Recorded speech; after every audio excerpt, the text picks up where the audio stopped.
के है निका।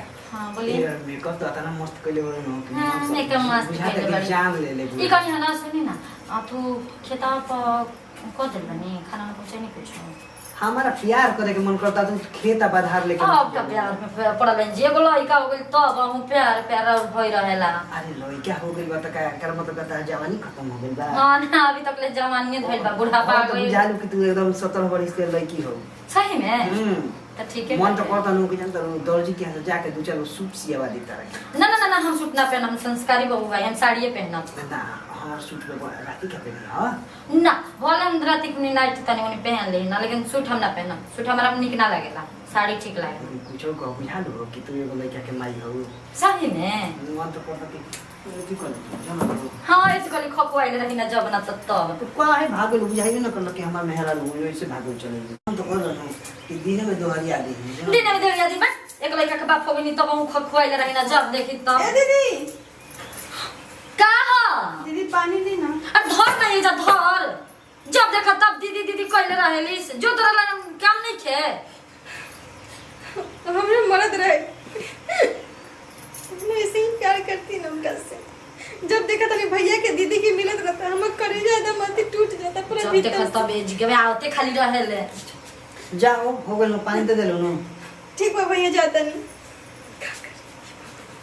देखी एक बात हम बता देता नहीं रोवा ये सब हमरा रोहन ना ठीक लागेला का हो गइल ओकरा बोले के ना छात्र द्वारे पूरा टॉप से ना घर में आ गइल ये जगह बैठल बानी तो अरे अभी का तना दिन कर अभी बुद्धि का भाव कर अभी एकर मतलब पूछी नहीं खेता जाई रोवे बात कोई से हम बानी कोई से ना टॉप से ना मान के चली कि मर्द मेरे बन जा घर में तो आवल जरूरी बाटे ओकर। जानता रहो ई कुल के बारे में जाना तो नहीं के होता ना बढ़िया से माने ले नु तारा के। हां माने ले रोज रोज तेल लगावले 4 गो कर देखत नहीं देखो तो तारा के कौन काम करे दिहला चाहे ले जान लो। ठीक बा काम ना कर दियो चाहे बैठ के खाता नहीं राज पर देखत नहीं खी कि बैठा के खियावता नहीं रहुआ रहो खियावता नहीं आ वो खियावती या सब कोई खियावता 12 साल से जाइल बनी तो मूड ऑफ कर देबे का बढ़िया मूड बनाइले रही तले मार झनक पटक जाता नहीं हम खेते तक। हां जाए खेते जाता नहीं आई बनी खेते जाए वाला के जन काले आफत के मोटरी आ गेल बिया 10 साल से ठीक से रही ना रहे तो जेने बिया तने दीदी धोइले चले ले।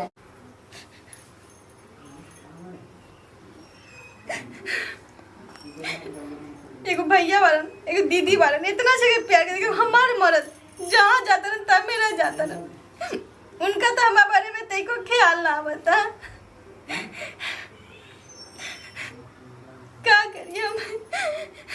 एगो देवर बा इतना सुंदर बा इतना आदि बा स्मार्ट बा इतना अच्छा भाभी बा घर में दुल्हन बन के बैठल बा एगो देवर घूम के ना ताकेला भाभी के देह पर और गांव भर के छोरी के एकदम रहल एकदम पीछे एकदम पड़ल रहे एकदम खाली लड़की से एकदम पीछे पड़ी। एगो देवर बा कितना तो उनका के हम खाना लेके पानी लेके उनका के जाता नहीं उनका के कितना उनका के टच करता नहीं तभी उनका कुछ ना होता और तईको ना घूम के ताकत रहन। अब तो छोड़म ना उनका के कैसे ना कैसे अपना कब्जा में करबे करम और उनका के जे मन में ऐसे उनका से प्यार करम। अब भैया चाहे दीदी कुछ भी करके रह जाइए अब हमार दिल है ना दिल हमारा दिल अब तईको नहीं के आ रहा था तईको ना हमारा सब कुछ होता जे करे के बना अब तो घरे में करम घर से बाहर कुछ ना करम आ घर से बाहर तो निकलम ना ये जैसे कि नया नहर कनिया बनी आवे तो पहले आवे क्योंकि टाइम हो गया कोई ना कोई बहाना के उनका के बुलाए पहले अब जाता नहीं कोई ना किसे।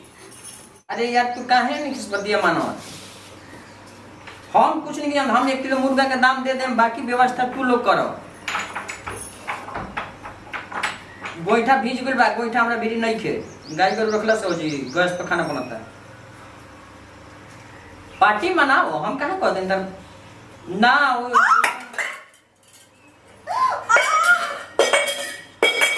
ठीक बारू देवर जी तारे कही ना कि बार-बार हमारा के पानी जल लेके ना आई बहुत दर्द होता मैं के ले चली जा घर में जा पानी लेके चली आओ तलू हमरा गुटा के ले चली ना खा के देवर जी बहुत दर्द होता पानी तारे के कल से लिया के पानी लागे हालांकि तारे के बोल ला जा घर में जा तो देवर जी बहुत दर्द होता अरे दादा ए देवर जी अच्छा जा आराम करो। देवर जी हमसे ना चल जाता है देवर जी, रोने की चली ना। देवर जी बहुत दर्द होता है देवर जी, बर्दाश्त नहीं क्या होता। घर में चलो हम दवाई लेके आओ तन चलो। देवर जी लेके चलिए आप हे भगवान। देवर जी बहुत दर्द होता है देवर जी। बैठो हो नो। ये देवर जी डरो बैठी ना। हमारा के नोट बैठाओ। सुताई ए देवर जी यहाँ बहुत दर्द होता है यहाँ पर। कहाँ? यहाँ पर पहले बैठी तब मुझे डर पता नहीं हमारा तो नहीं हम लोग के आंधी मजाक हो जाता। भगवान। कहाँ देखा था डरा? तो क्या करेगा बा? ए देवर जी ठीक करी ना, अब बैठी ना डरा। ए देवर जी यहाँ दर्द होता। कहाँ दर्द होता? ठीक से डरो बैठो तब ना। हो। ए देवर जी यहाँ दर्द होता। पेट में घा लगा गोड़ में। ए देवर जी यहाँ चोट लग गईला। ओ ए देवर जी देखी ना यहाँ पर लग गईला चोट। देख दवाई लियो पर नो। देवर जी देख ना पहले कहाँ चोट लगल बा। यहाँ पर चोट लग गई बा। अच्छा। ए देवर जी क्या करिए करा के? ए देवर जी बहुत दर्द होता है देवर जी। दबाव करी। देवर जी दवाई ना। ए देवर जी बहुत दर्द होता है देवर जी। अच्छा। ही जा। हाँ देवर जी हाँ बहुत दर्द होता है। ए देवर जी सुनिए ना इधर आइए पहले इधर आइए पहले। बोला। कुछ मन होता फीलिंग होता मन कुछ मन करता। सच में देवर जी हटाओ ना भाई। हटाओ। इधर आइए इधर मार पड़ गया भूजी। भैया ए सुनवारी करे ओ ये देवर जी पेट में दर्द होता है क्या? के दुखाता भौजी? के दर पेट में दर्द तो और नौटंकी फंसल बड़ी। अब भौजी भाभी पानी लेके गिर खुल बाड़ी भौजी दुखाता। पानी गिरा था हमरा से नहीं खला था हम बेटा संगति को पोसनी इधर का हिया मेहर हिया कि भौजा ये हिया। ए देवर जी देखो देखो भौजी दुखाता देखो। ए नौटंकी बात हमरा भी नौटंकी बात है ठीक बा। ए देवर जी देखा था कैसे करो नौटंकी तो ठीक बजे सुता रह जाता। पानी लेके आओ तो गिरल बाड़ी। आई ये रे मोर ये जानी कि तोर को लाज शरम नहीं खला तो हम जानी के। अब दुखाता। अरे छोटे की के तना तू बेशरम बैस रे। तू बात नहीं मतलब दुखाता घाव लागल बा।